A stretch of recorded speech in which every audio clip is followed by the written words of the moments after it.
Hello everyone, welcome to this video in which we are going to see that how can you fix the issues with your Microsoft Store. So many a times there has been issues reported that Microsoft Store is not working correctly or it is not opening at all. So the two major causes of this is one, your date and time is not correctly configured. If it is not correctly configured in your system, then you won't be able to do lots of things on the internet, such as you won't be able to run your Chrome browser, you won't be able to surf the internet, and you won't be able to use the online Microsoft apps like Microsoft Store.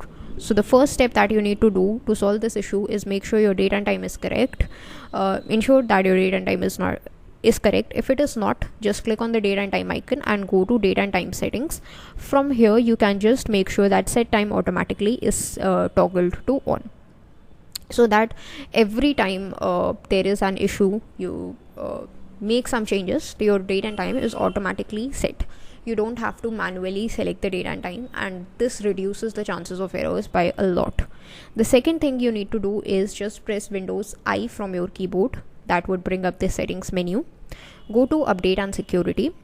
In the left menu you will find an option that says troubleshoot, so go to troubleshoot. In the troubleshoot we will find additional troubleshooters. Click on that.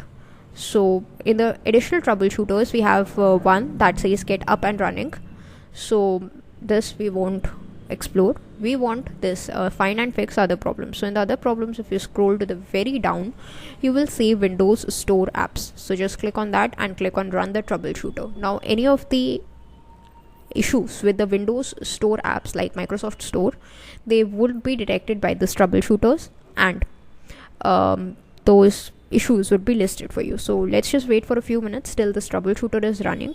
Once it is running, then it will give us the list of the problems. So what it gives us is that we can reset an app that is not working correctly. So let's just open app and features as it recommends us. Here you will see these different kinds of app. Let's say if Microsoft Store is in there. So yes, Microsoft Store is in there. So let's go to the advanced options. Okay, so what we need to do is we need to click on reset. So in my case it is working fine, so I'm not going to reset it because it would require a lot of waiting time. So what you need to do is just click on reset and then just restart your system. Then this Microsoft Store would be working fine for you. That's it for this video. Thanks for watching.